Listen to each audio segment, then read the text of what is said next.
I know you've heard it. Film is dead. We should just give up and toss all of our film in the trash, right? Well, let me tell you a story. A story of a boy who grew up in a world without digital photography. The DSLR was a mere dream. There were no computers for post-processing images, and there were no cell phones and no apps. And worst of all, there was no social media to view or share one's images. But there was film, and the market was flooded with cameras the boy could only dream about. Indeed, many of you watching this video right now, you may have been in the same situation. Digital came in and just swept us off our feet, launching us into a completely new era. So, are these old cameras just the remnants of some nostalgic period that's long been over? What is it about film that keeps us holding on? Well, it boils down to two things. First, many of us now have resources that were simply unimaginable in our youth. So today, we can do with film what we couldn't do yesterday. It's almost as if we're finishing what we started. Second, digital is not film. They're simply two completely different forms of art. Despite claims of digital superiority, digital doesn't create a tangible object, not like film, something we can hold, feel, and even view without the need for a computer. Exposing film is almost a lost art. The Pentax produces a 6 by 7 centimeter exposure. With 120 film, that means you only get 10 exposures per roll. Even though I have a metered prism, I still use a light meter to get the best exposure possible because, well, I only have 10 exposures. Indeed, there's much to think about when shooting film. There are no do-overs once that shutter button is released, but it's all about perspective. We have to keep in mind that many people have never experienced the restraints of having a limited number of exposures. And digital's not the same. When digital first came out, I remember thinking I was limited by the internal memory, or a memory card if you're lucky enough to afford one. However, I soon realized I could simply just pop in a new memory card or delete unwanted images to free up space. I mean, after all, I could see the exposure on the back of the camera, so I could just pick and choose the best ones. With digital, one has endless do-overs. Indeed, this is where the lost art resides. It's not so much the art of film, but the art of composing. It's the attention to detail that goes into the scene, as well as the composition. It's like policing the scene for trash.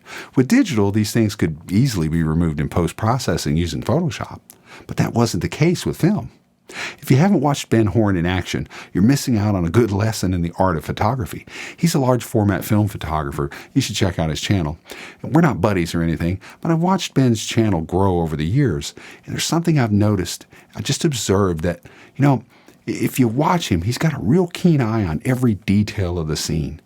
It's the discipline of shooting film that's driven him in this direction. Indeed, I think he would agree, but this is merely my opinion. But anyway, I'll leave a link to Ben's channel in the video description below. It's my assertion that it's the limitations of film that drives the photographer to pay extra close attention, not only to the composition, but to things like perfecting the exposure. It has to be spot on, and every detail in the scene has to be well thought out. What's more, we all know light is important, and not just simply because it's beautiful, but because it can make or break a scene. When shooting film, one must pay extra close attention to the highlights and the shadows to determine proper exposure. The film type and its dynamic range must be taken into account well before the shutter is released. With only a handful of exposures, limited processing options, and no way to review one's images in the field, a typical photographer quickly masters light and develops a propensity for detail. I mean, what could be better than that?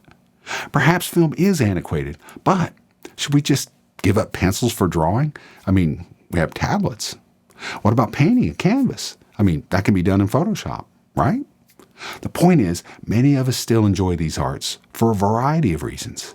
I was at a camera shop the other day looking for some slide film, and one young gentleman said, "Why not go back to the dinosaur age?" I mean, honestly, I couldn't believe he said that. But I simply replied by saying, if only we could, think of what we could learn. There's simply a growing number of people on the planet that have never known a time without computers or cell phones. And there's simply a decreasing number of people on the planet that have ever shot film. But like sketching with a pencil or painting on a canvas, film photography still has its place in the world. And I hope to see many new generations joining the adventure, mainly because I don't want to run out of film, and I need the younger generation to help maintain the demand for film in the market. On a serious note, when I'm out shooting, there's always someone interested in what I'm doing and shooting film, and they just want to know more about it. I've not had this Pentax 6.7 very long, but it's definitely an eye catcher. I mean, let's face it, this is a massive camera. I'm truly enjoying every opportunity to break it out. Perhaps I'll give this camera a full review, maybe in a year or two, after I've really got some hands-on with it. Nevertheless, I would say that from a landscape photography perspective, this may be the best camera for that purpose, despite its massive size, weighing in at almost 6 pounds with an attached Pentax SMC 6.7 55mm f4 and an L bracket. It's arguably the best ergonomically designed medium format camera for landscape photography, despite quite a few people out there on YouTube bringing up the fact that it doesn't have a grip. Honestly, I thought that this might bother me as well, but so far it's not been the case. But the frame is very much like a 35mm camera. Most other medium format cameras, they tend to be boxy like the Mamiya RZ67. Although that may not necessarily be a problem for many, but for me, I very much appreciate the 35mm style frame. The Pentax 6.7 can be used with a rigid magnifying hood. This allows one to use the camera at waist level and really nail focus. When using the pentaprism finders, the Pentax 6.7 has a frame coverage of only 90%. Well, I'm not a big fan of that, but you can actually get 100% when you use the rigid magnifying hood. There are a couple things that really stand out on the 6.7. One is the aspect ratio. It's almost a 5:4 ratio, or an 8:10 print, for example. I think when it comes to medium format, this is one of the better aspect ratios. For one, I'm not much of a square image shooter, and I think the 5:4 ratio is just a good compromise if you only have one choice. Plus, only having 10 frames per roll may seem limiting, but I find it quite the opposite. Take 35mm for example. I really enjoyed having 12 exposure rolls back in the day, although you can't find that nowadays. Maybe you can find 24 on some films, but for the most part, you're stuck with 36 exposures. Nevertheless, 10 exposures versus 36 exposures, that allows me to get the film developed much sooner. Whereas my 35mm film often stays in the camera for quite some time until I can fill up the roll. Also, the Pentax 6.7 has mirror lockup, which I frequently use with a cable release. Although there's a sweet sound to that mirror, it does make quite a bit of vibration when you fire the shutter. So I really like having the mirror up option with the cable release. Of course, as a landscape photographer, I expect to mostly shoot this camera on a tripod. Fortunately, I have a sturdy tripod to support the weight of this heavy tank, so if you don't have one, and you're looking to get this camera, you might want to look at a beefy tripod. But on that note, I often switch between landscape and portrait orientation, and I find using L brackets to be the absolute best solution for that. Fortunately, I was able to find one. It was on a place on Amazon. I think the name of it was Cheesy Labs. Anyway, what a name. I'll leave a link below for the actual L bracket if you want to take a look at one. And no, it's not an affiliate link, but it is an awesome L bracket. And it's just as good as really bright stuff, in my opinion. In fact, I made a video about L brackets and why they're so essential for landscape photography. And I'll leave a link in the video description. I would say that the Pentax 6.7 SM7 55mm f4 lens is as good, if not sharper, than most lenses I've used. For a manual focus, it's quite impressive, to say the least. And it's not that difficult to focus in low light, but I wouldn't say it's easy. I'll save any additional comments for later after a year or so of use. There is something special, though, about shooting medium format.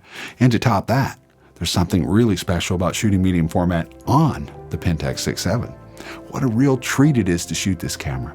From that sweet, remarkable sound of the mirror to the joy of loading and unloading film, it's just such an incredible experience.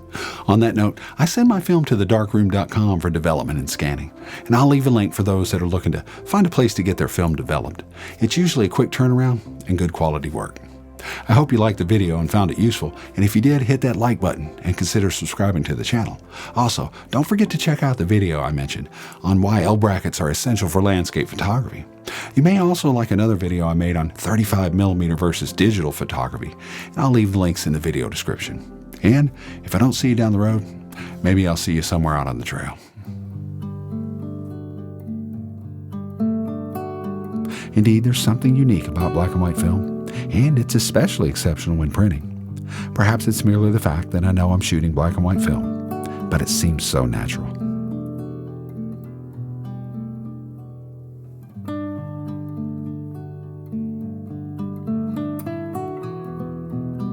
On the other hand, autumn is normally a time of color, so I opted for some Kodak Ektachrome 100 to really bring out the fall colors.